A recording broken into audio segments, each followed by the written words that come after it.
in this excerpt, when it says come down to the audience hall, right now, whenever we're in wherever like in a social situation, we're all like pretty much in a play. We're all acting, right? In a game. Taking action. Yeah. That's what that's about. But sometimes we can be a little bit mindless. We turn our brains off. We conform easily to other people. We just kind of blurt things out. We get distracted, get occupied. But if you simply use your self-awareness to take a step back, go into the audience and go from the audience standpoint to look at what's happening all around you, that's where the power lies, and that is where awareness is cultivated. Yeah, well said. What would you guys say? Like, what's like the biggest reason why people are distracted or they're not very present? Joji, what would you say? What do you think? Like, what's the biggest cause of that? I think phones, dude. Like social media, just trying to like literally at the start and from the morning, I used to like remember it was online. Yeah. The first thing I would do is pick up my phone and check what was on social media. You know what I mean? The whole day, you're not present anymore. The whole day, you're just thinking about what should I watch next, right? And dopamine and dopamine. Exactly, yeah. So when you start your morning like that, you're not really thinking about how should I do what I'm actually like, what my plan is throughout the day. And what it becomes is you start to distract yourself, and you're not really thinking, like you're trying to fill the void in yourself, not to do the things that you were supposed to be doing from the morning. Yeah. You just pick up your phone and you say, well, yeah, 5 minutes, and then you get stressed out to the point where you're like 2 hours from the morning is now lost. Like, you know what I mean? You could have read a book, you know, got up, you know, cleaned your room, do the beds, whatever. And now that 2 hours, you're behind now because of the doom scrolling. And I'm not saying it's always like, here's the thing. I think sometimes watching something on your phone, watching a movie or whatever, it's not always a bad thing. It's just not definitely in the morning, because morning is supposed to be getting to work. Exactly. So I think I always tell everybody, you know what I mean? That's how I got what's called on track. I would in the morning I wouldn't pick up my phone. You know, like first 30 minutes, first hour, I would just do the things like get out, brush my teeth, stuff like that. Be in reality, you know what I mean? And then obviously you pick up my phone and text friends or see what's going on. Yeah, I feel like when it comes to technology, things have just so like rapidly just increased over the past like 50 years or so. The past century, 100 years ago, what was it, like 1924, there was right? No phones. There was no phones, and there was not even a radio. It was I don't think there was a radio. No, there was radio. Like barely a radio. But like back then, it's like you would they have TVs? Like I'm not really up to date with that. Like 1920s, like was there really TVs and radios back then? I think so. The first radio was built in 1895. So 1895. So it's like still new around then. Yeah. Exactly. And back then, that was the only time where they would kind of almost escape.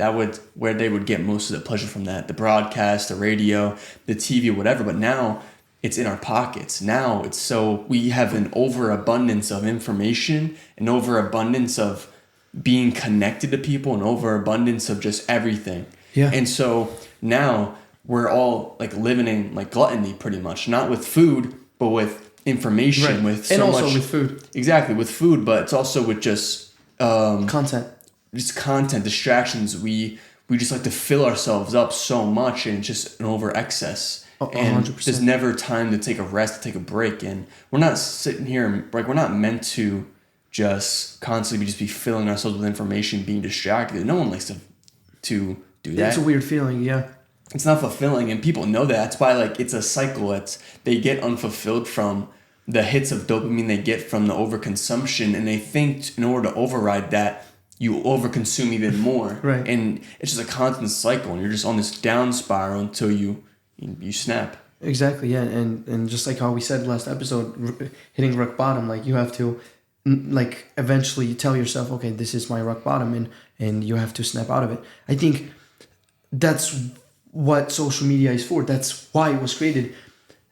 Those big companies that create, or those apps that they create, like Instagram, TikTok, Facebook, they know the psychology of a human being. They know why they're doing the things that they're doing on there.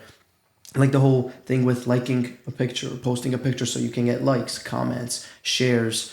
Now on Twitter, you can just make comments on whatever. people get up in the morning and they're just curious to see who liked my post, who commented on my post, who is my new follower, what am I gaining from social media, what is somebody saying, like, you know, keeping up with the drama, keeping up with the world. And to be honest, for the most part, well, I don't know if it's for the most part, but sometimes, you know, mostly these information are not even real, dude. Like what people tweet, it might just be a fake tweet, that type of stuff. Yeah. I mean, I don't have Twitter. I never had Twitter. I don't know what's going on in there. I just know that a lot of people will say, stay away from Twitter. Like even the ones that are on Twitter will be like, yo, dude, stay off Twitter. Like these stuff were made to keep people distracted from the actual goal, from the actual purpose, and from being present. Because when you trap a human being in a world and in a system where they're always occupied by some information, they don't want to get out of there. YouTube, dude, and social media just has so much content for every single being, starting from age 1 to probably 100. All kinds of things, all kinds of people making content. Dude, who's going to get distracted? Nobody. It's for everybody. It's meant to keep everybody occupied.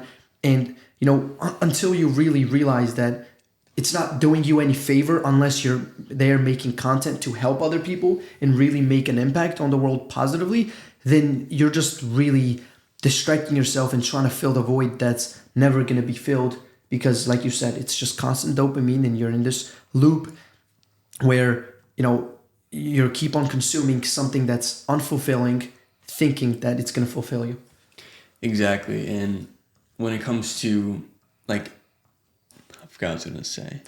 Well, should we go maybe on what the simple things that people can do to be more present, be more, you know, clear-minded? Because that's one of the things. If you constantly have noise in your head, you're not really clear-minded. You're just always thinking other people's thoughts. You're always thinking what the world is telling you. And now you can't even make your own choices because that's what people said on social media. That's what majority of the people say. Therefore, now you conform to living a lifestyle that everybody else lives. You're not your own true self. And I think that's the biggest thing because that's the freedom that a human being has given by God, that you're free to live your life according to your true purpose, according to what you were called for.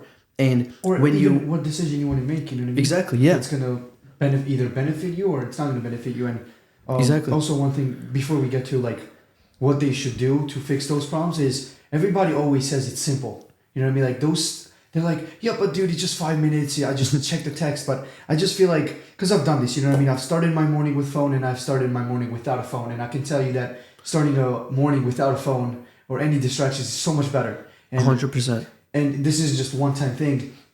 And listen, I challenge anybody to do that. You know what I mean? Start a morning at least 30 minutes, all right? Just be on your phone, whatever, doom scroll, whatever you want to do.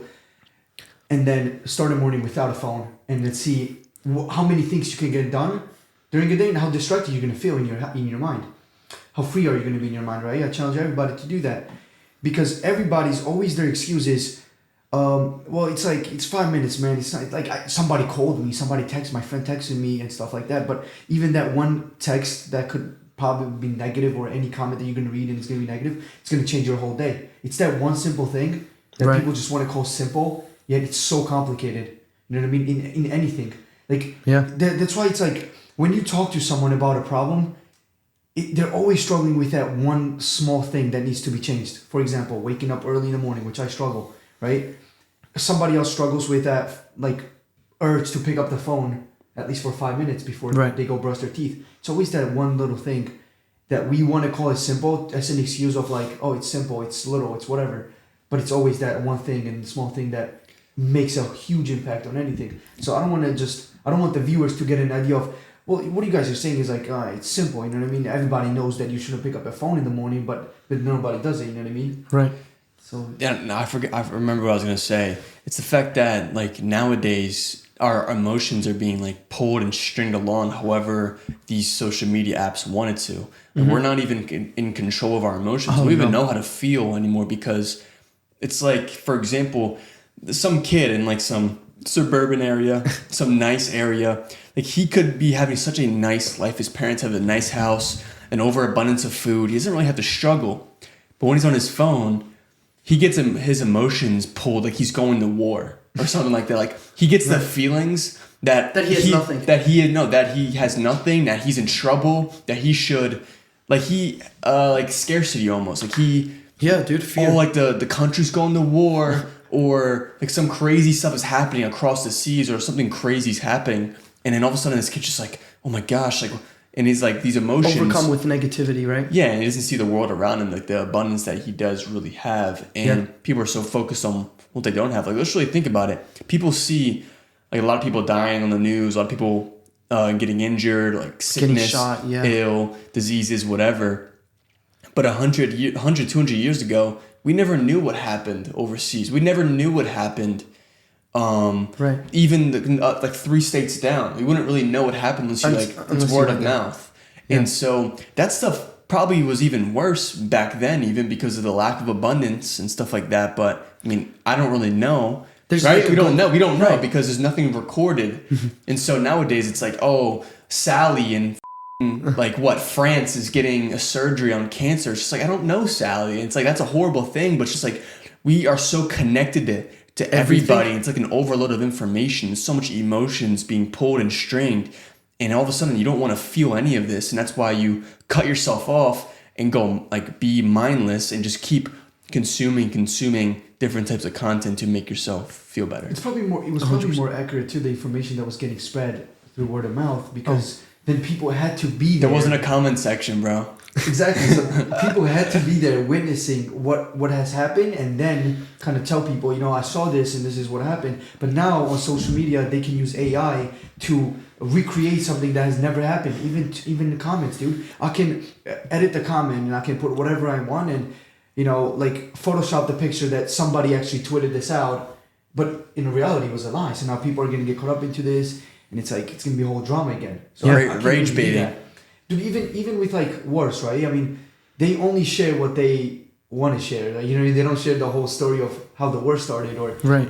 Like, you know what I mean? The owners of the media and the money that goes into it. They're smart. They're using the psychology on people to either blame one side and make the other side totally like good person, good or bad. And it doesn't really matter because at this point, it's like that's what they want to look at. Which one is good and which one is bad instead of actually, the actual problem, right? Actual problem that they want to solve. I mean, 100%.